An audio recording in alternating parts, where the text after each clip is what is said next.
This is my daughter's room. This is the room me and my son share. We sleep together.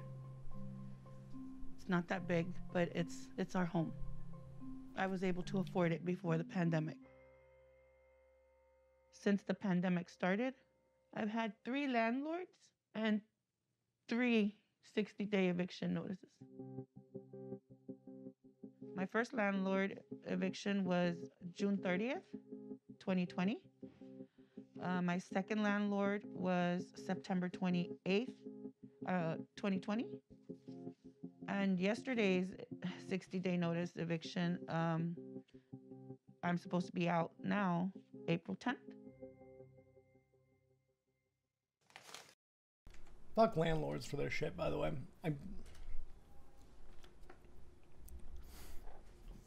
People that don't like homeless people, they're gonna find out soon enough that they will be that themselves. It's just so fucked up. Like, what needed to happen was a complete bailout and just everyone's rent supplied and then pay off the banks. Or have them take the hit because they deserve it, honestly. Large landlord companies, they should be able to take the hit. Small landlords should have been subsidized. It's just, this is so, it's like you can't work. So I guess, you know, you'll just figure out when you can pay your rent. You gotta make sure to pay it all too. Patricia Mendoza is one of over 30 million Americans who've been at risk of eviction in the country's most severe housing crisis since the Great Depression. That's according to the National Low-Income Housing Coalition. Mendoza, who's a single mom, has lived in her apartment for almost 4 years and says before COVID, she always paid rent on time. 2 double plates. I was working at a non-emergency medical transportation company. I would take disabled patients to their doctor appointments. April 5th was the day I actually got laid off, so it was hard. PT, you're in class? Just good morning and then my name. Oh. I don't have savings to fall back on. I applied for unemployment. Unemployment didn't come in until June. I hadn't paid April, May, or June rent. So late. Not only am I afraid of getting evicted, I'm afraid of the back debt. Since you're on break right now, come and eat. Yeah. I'm gonna owe $6,875 that I don't know where it's gonna come from. This is why the moratorium is so bullshit, because it's like, well, yeah, we're canceling rent. No, they're not. They're just, all they're doing is just putting it on for another day. Which, very American of us. But then, like, then we expect people to get this money out of nowhere, and then we also make sure to not pay them shit, and then we also make sure to not put in their minimum wage within this own COVID package, and then also reduce the stimulus. It's fucking insanity. This is how much they don't give a fuck about you. This is where Ben's right. I've had 7 asthma attacks since March, and I know that's due to anxiety and stress. We like almond breeze, huh? But then we have to eat the regular milk when we're low on funds. I can't just go out there and find another job. I can't work the front lines, because what if I get sick? Who will take care of my kids? Working moms have had a uniquely difficult time in the pandemic. The service sector, which includes restaurants, hotels, and salons, employs about 43% of all women, but only about 25% of all men. The industry has been hit hard by shutdowns. This is my 15-day notice to pay rent or move out. He just tapes them to the door. I've applied for several companies with no response. You have to cross your fingers and wait while you watch bills continue to pile in. Kelly Lloyd Acosta has been out of work since the pandemic started. She was working multiple jobs in the service sector while getting her law degree. This is a microscope. Now she spends her time helping her children while they learn. This is so fucked. Because it really puts us back so many years. Because, like, she was getting her degree. That seems like a law degree, too. She'd be so useful. And I bet you this is going to really fucking rock her plans up, which is such a disappointment and so wrong, and it should have never have happened. It was really hard for us over the summer. I've been very lucky in getting my money and having also a safety net, but not everyone is able to be so lucky. This isn't just like you can't pay the bill that one time. It's not, you know, this shit builds up and then it changes lives, plans. This is why we need to do whatever we can and move on, and we need to really be getting money to people like this. The fact that we don't it's insane. Learned from home. I got my real estate license and had not sold a home yet. The pandemic put the kibosh on it. I thought that I would be more viable, and as a hairstylist, that thing is shot. That's an on again, off again. Last fall, a survey found that 1 out of 2 working moms say they're providing sole childcare and educational support for their kids, compared to only 1 out of 10 dads. I would love a job that pays well from home, that doesn't get upset if your kids pop in. There's a federal moratorium on evictions through the end of March, and California also has its own moratorium in place, which has been extended through June. The eviction moratorium makes it so, and there are local, state and federal ordinances in place that make it illegal to kick someone out of their place for non-payment of rent. But landlords can still send eviction notices, and it's up to tenants to apply for protections on a monthly basis. Any misstep means a renter could lose their home. So the landlords are the ones that are supposed to give you this piece of paper. And this is the declaration of COVID-19 related financial distress. I sign it, I go to the post office, make a copy, send her a copy, and keep my copy. It's just nerve-wracking. A multi-billion-dollar COVID relief bill passed in California, but it comes with a few catches. The state is only willing to pay 80% of unpaid rent, meaning landlords miss out on the last 20%. So they lobby the legislature to choose whether or not they want to accept that money on behalf of their tenants, and that could set a precedent for other states. They're leaving it all to the hands of the landlords, if they want to accept it or if they don't. And what happens with people like myself? I'm gonna get evicted, plus have a debt that I'm probably never gonna be able to pay off. Mendoza and Lloyd Acosta say their landlords haven't applied for relief funds. That leaves them at risk for eviction, and they'll have to figure out how to pay missed rent when the moratorium ends. If I were to get evicted, my kids and I would live in my car. It feels like life's threatening if you get kicked out of your house. There's a pandemic going on, and your house has your masks. And if you get kicked out of your house, how will you get your masks? This is my children's safe haven. My 17-year-old daughter, I can speak more to her about the situation. The little one did have a panic attack. He's telling me, Mom, where are we gonna live? Where are we gonna go? And we're not going anywhere. There's nowhere to go.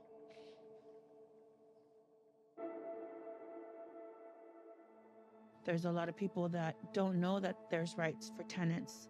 Don't forget why we're here today. If people ask, you can give them a flyer, you know? Let's work together and make this day.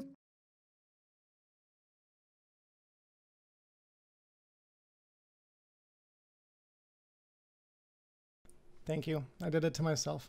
I think I'm going to finish this one up, and then I was wanting to go over the FBI one, but I think I might hold that off for tomorrow or so. I think I'm going to probably get on Valorant or Valheim after this, but I just need to take a short break in the middle because I need to make a phone call and figure some other stuff out and feed the dog real quick. So finish this, and then we'll do a be right back. Better for all of us. I've been with ACE, which is the Alliance of Californians for Community Empowerment. What up, Nalu? Good to see you. How was your day? You know, There's a lot of people that are not internet savvy. There's a lot of people that don't know how to connect themselves on a Zoom call. Trisha's story is like, it's just so many, it's just one version of what we're seeing.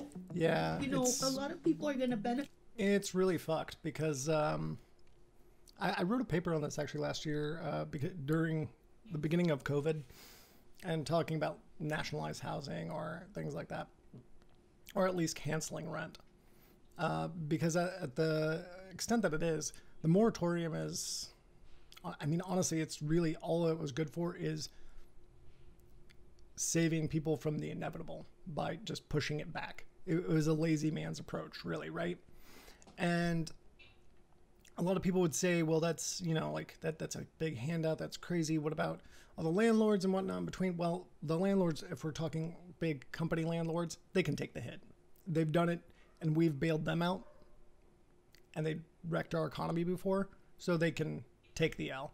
For small landlords, they should have gotten some form of subsidies, and then being very understanding that not everyone's working, most people aren't,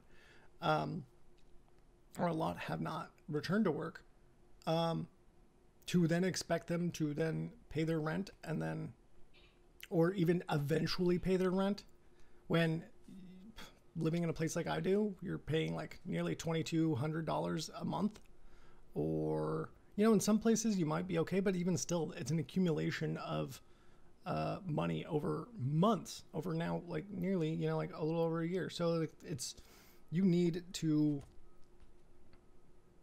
bail the people out. And anyone that's gonna bring it up as like a handout or anything like that, shut the fuck up. Like, we've already done handouts for giant corporations, for Wall Street, for the landlords during the 2008 recession. We can bail out our people. No, exactly. It's life-saving because they were covering people earlier that were, you know, she was doing, getting her master's. And this set her back. She doesn't have work anymore. So what is she going to do? So this is going to like already affect the economy years forward, because it's like people like this that are not going to be able to pursue their education because they're in $8,000 to $10,000 to $18,000 of debt. Yeah, no, yeah, exactly. I mean, at this point, I also feel when we talk about handouts and things like that, it's a welfare state and a good social safety net is not a bad thing. And most people that are on federal aid are working, actually. And they just don't worry. We don't pay enough people. That's the pathetic thing, right? There's all this hubbub about minimum wage. But the fact is, most of these jobs don't even pay enough to be able to function in our society with, mind you, one of the worst healthcares in OECD, first, like, quote unquote, first world or global north nations, for far more money, for much more money. And we don't pay people enough to be able to do these things. And then we wonder why they need to be on federal aid. Then we just pick up the bill. So yeah, I'd much rather, no matter what, someone has to foot it. Yeah, no, exactly. Which, if you check my YouTube, I did definitely criticize Biden. The fact that to be fair, it's not his decision to be able to put in the the minimum wage and whatnot into the bill, but he could definitely whip his caucus. And the fact that he's not, and then backing away from minimum wage is ridiculous. And the fact that not all the Dems are on this, it's a good FU. And it's honestly, it's a great way to lose the midterms, which is probably going to happen now. I mean, unless they eventually try to get this minimum wage passed, which this was probably our best chance to do so. Benefit from this rent relief, and I'm appreciative to that, because that's what we've been fighting for. I've been going through this for a whole year. 3 landlords, 3 eviction notices. This is my most recent one from yesterday. I'm right now really, I really want to fight for stopping all evictions. No loopholes. True. You know why I fight so hard Based. and I put my story out there? Because no family No one should should be be- going through this. I agree with the U.S.'s UDHR, which holds no political weight, but it's the Universal Declaration of Human Rights, right? Big part of that, and this is a big argument that I bring into in regards to socialized medicine and housing and things like that, mainly because we've already promised to do this like 60 years ago. The UDA, I mean, again, holds no political weight. So in the end, it was pretty much just a virtue signal. But we do say that a human right is to shelter and a human right to medicine and healthcare. So the fact that we can just have someone lose their home, and mind you, losing your home doesn't just come with the fact that you're far more likely to not survive, to get sick, to start using drugs, to become depressed. It's also very, very hard to get out of. But not only that, then you have to deal with people looking at you like you're trash, because that's what people treat homeless people like. Not only that, we then do shit like this.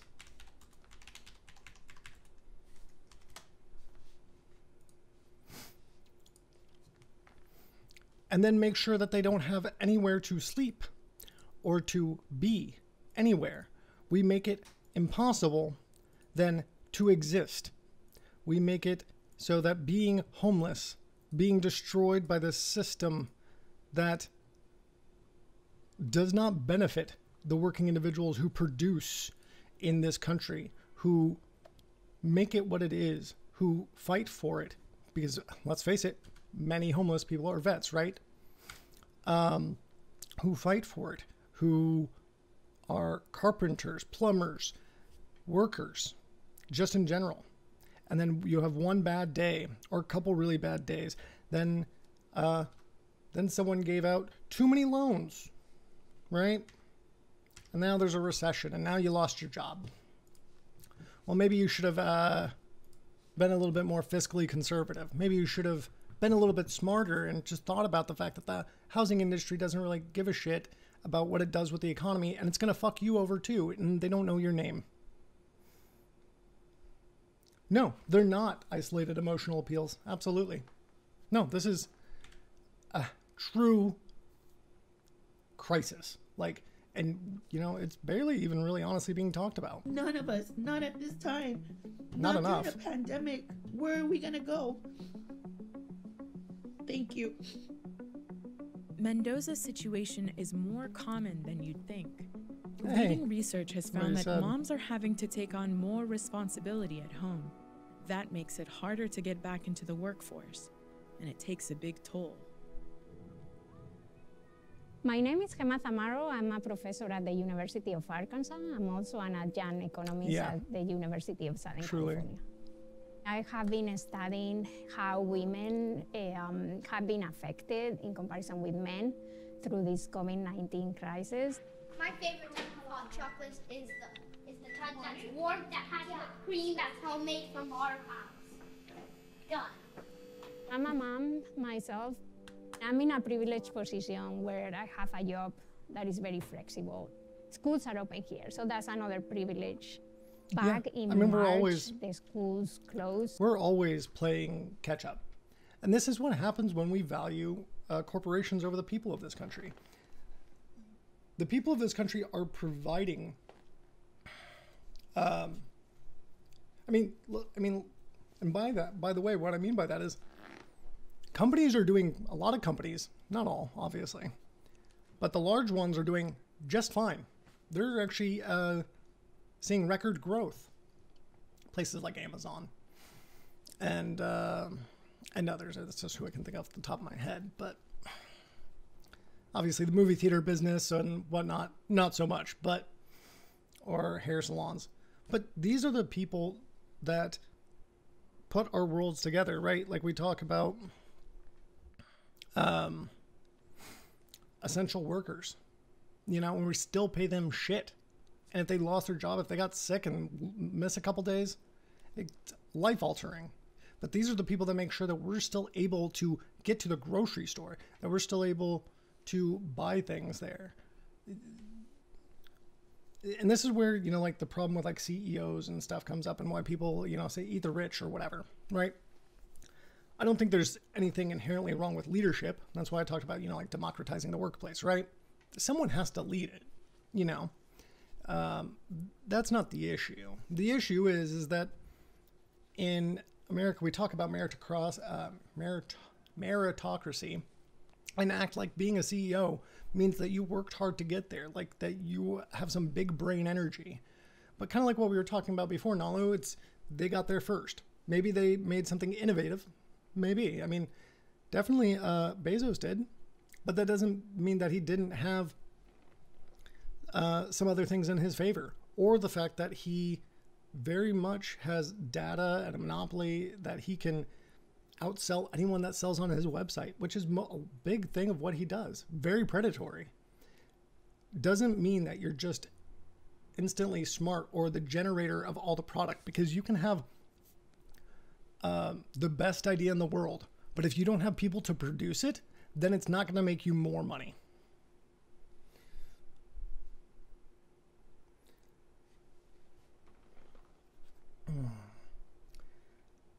So supporting so it's an outdated view of the universal virtue. Companies were at one point trustable with the welfare of their workers. So supporting the company was supporting the worker. I mean, I don't know how much I can fully say that it's an outdated view, or excuse me, that companies were at one point trustable with the welfare of their workers. I mean, because you'd have to point me to one, because, like, to be fair, let's look at feudalism, or even go, you know, more recently than that. There wasn't much in regards to labor laws, and it's regulation that made these places more viable.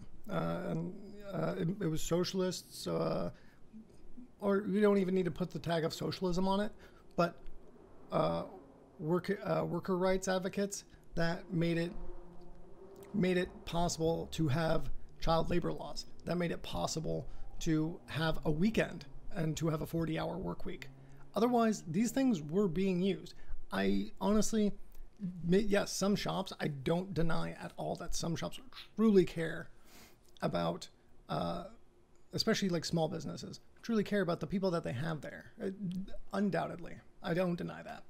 But when you have a large company, everyone just becomes numbers. And even if you're an empathetic person, no matter what, you're going to end up reading people and viewing people in a warped perspective of what is valuable. So,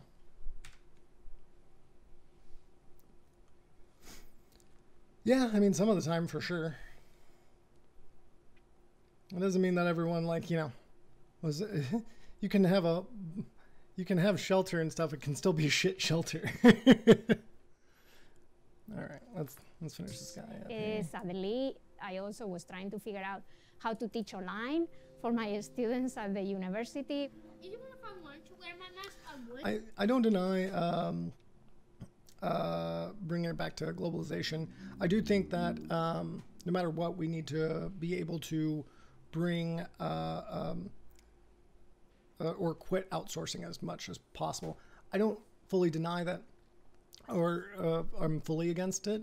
I just think that if you're going to bring or import product, that it needs to be highly sanctioned and tariffed.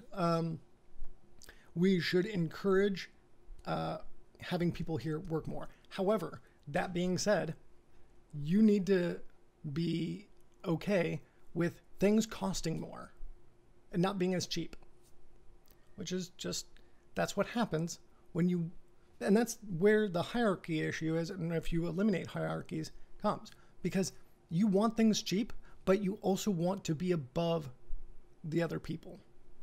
You're above the minimum wage or like gig worker who, you know, barely makes any money.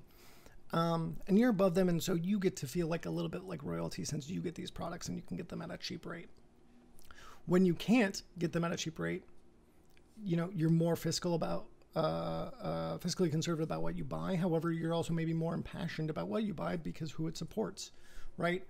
or you care about it more because of the quality, and who is, and probably, you know, going to a little bit of nationalism, you got to be careful, but knowing that you're supporting other workers like you that are not just, you know, at that point, then it becomes a bit more of a level playing field, and you're not the one taking advantage of these cheap prices, and knowing that you are making more money than Johnny Silverhand at the as the waiter. Don't mind the weird role play here, but that's where that kind of dynamic comes in, and that's why we have to look past it from hierarchies. Yeah, I absolutely, for community, because at that point, if we bring it back to community, and especially local government and local shops and whatnot like that, then it's no longer just about the money. It's about the fact that, like, I can go to a cake shop and support, you know, I don't know why I went to cake shop, but then I can support a baker that I love, a person, a friend in the community. I absolutely agree with that. And yeah, going to shops that you really care about. And it's part of why I love New York, is that there's all these small shops and small businesses that I get to go to over Amazon more regularly. So exactly. My parents got COVID during that time. Everything happened to me at the same time. And actually, this research came as a way to heal.